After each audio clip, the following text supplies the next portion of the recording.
Before we start to write the program, we first need to select a name that is representative of the facility shown here. Within this machine, we have these two level switches and this stop switch. These are the machine's inputs. The outputs are these two pumps, the mixer, and this valve. If the low level, high level, and stop switches are connected respectively to the first, second, and third inputs of the PLC input module, their addresses in sequence will be IOO, IO1, and IO2. Similarly, if pumps 1 and 2, the mixer, and the valve are connected respectively to outputs 1 to 4 of the PLC's output module, their addresses will be Q40, Q41, Q42, and Q43 sequentially.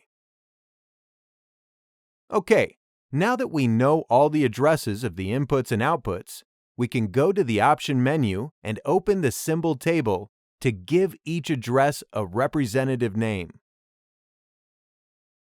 We enter the name L level for the low level switch and leave the type as Boolean because the switch is digital.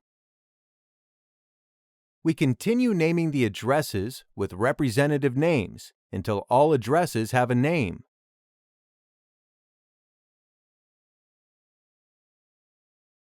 Then we save the table and navigate back to the OB1.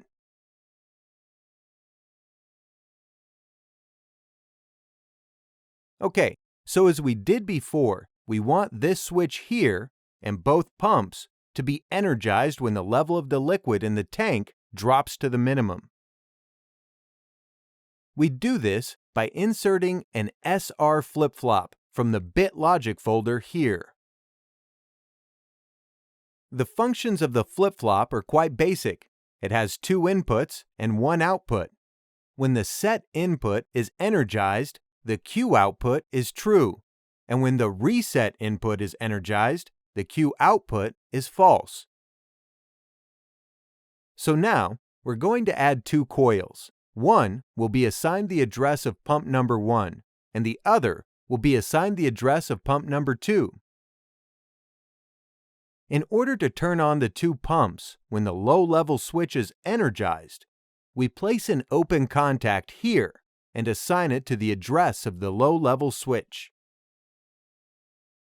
As we know already, the switch has an open contact inside it, and when the level of the liquid in the tank drops to the minimum, a 24-volt signal is sent to the IOO input, causing this contact to be closed and the set input to be energized, resulting in the 2 pumps being turned on. Now that our pumps are running, at what point should they be shut down? Well, as we said before, the pumps should run until the level of the liquid in the tank rises to its maximum when the high-level switch is energized. So, let's insert another open contact here and assign it to the address of the high-level switch. So now, when the switch is energized, both pumps will be shut down. We also add the address of a memory bit here for the flip-flop. Okay, so after the tank has been filled and the pumps shut down, we want this mixer to start up automatically to mix the liquid in the tank for 7 seconds. So first, we need to add a new network here, then insert an extended pulse timer here, giving it an address of TO. Now, we add an open contact here for the set input, assigning it the address of the high-level switch. And then, we add a coil here for the output, giving it the address of the mixer. Now we need to set the duration of time for the mixer to run in the time valve input, using S5 time formatting. In our case, we want to enter 7 seconds. So first, we enter S5T, then the pound sign, and then 7S, which represents 7 seconds. We also need to add an open contact and assign it to the address of the valve for the reset input. Now with these settings, when the high-level switch is energized, the mixer will be turned on and run for 7 seconds. So because the reset input has an open contact with the address of the valve, the mixer can never be energized while the discharge valve is open and liquid is being discharged from the tank. Now, what should happen after the mixer is turned off? That's right, the discharge valve should open to discharge the liquid from the tank to be used elsewhere in the factory. So now, we need to insert a new network and insert another SR flip-flop here. Now, which one of the outputs do we need to turn on with this flip-flop? Yes, it's the valve that we need to activate with this instruction. So we place a coil in the flip-flop output, assigning it the address of the valve. Now, when exactly should this valve be energized? Or in other words, when should the valve open? Right again. As we said earlier, the valve should open after the tank has been filled and the mixer is finished mixing the liquids. So we need to insert an open contact for the high-level switch here, and following that, we insert a closed contact for the mixer. With these settings, when the tank is full and the mixer is off, the valve will open. So how long will the valve stay open?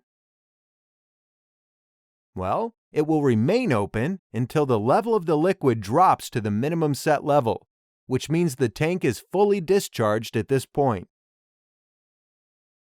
So which one of these facilities will be energized when the level reaches the minimum? Right, the low-level switch. So we should insert an open contact into the reset input so that when the switch is energized, the valve will be closed.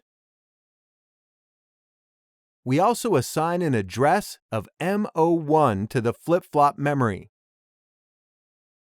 Okay, our program is almost complete, but we also have a stop switch here. Stop switches normally remain closed. This means that the contact within the switch usually remains closed, allowing the signal to pass through them. When the switch is pushed, the contact is opened and the signal is disconnected. The stop switch here is normally closed too, so we can add a closed contact on the reset input of this flip-flop.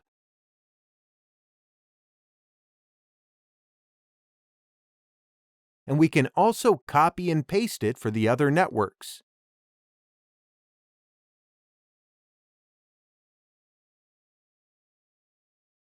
With these settings, when the stop switch is pressed, all outputs will be turned off.